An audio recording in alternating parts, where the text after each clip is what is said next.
आज 26 मार्च सकाल समय गोटे विश्वस्त सूत्र खबर आम पाखे हस्तगत होता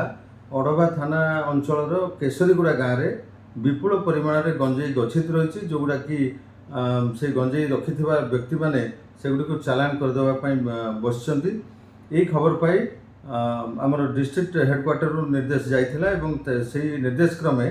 आमर एसडीपीओ आर उदयगिरी श्री राकेश साहू आईपीएस अड़वा मोहना उदयगिरी ये थानार समस्त कर्मचारी ऑफिसर समस्त को नहीं एक्जिक्यूटिव मजिस्ट्रेट एवं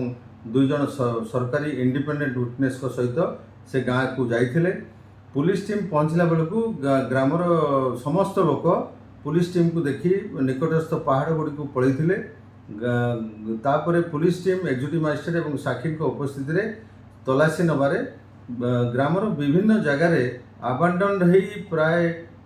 202 बस्ता गंजेई थिला जहाँ को ओजन करिबारे 40 क्विंटल 60 केजी गंजेई जबत करागला जार आनुमानिक मूल्य 4 कोटी टंकार ऊर्ध्व हेबो।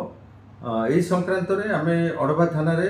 68 नंबर रे गोटे केस करिछु एनडीपीएस धारा रे। खूब शीघ्र आमे आसामी माने कौ माने ये सब कारबार रे थिले एवं चालान करने को बसते से आम गिरफ्त करने आमर 2 टीम एवं लगी खूब शीघ्र आम आसामी मान यही मकदमार गिरफ्त करूँ।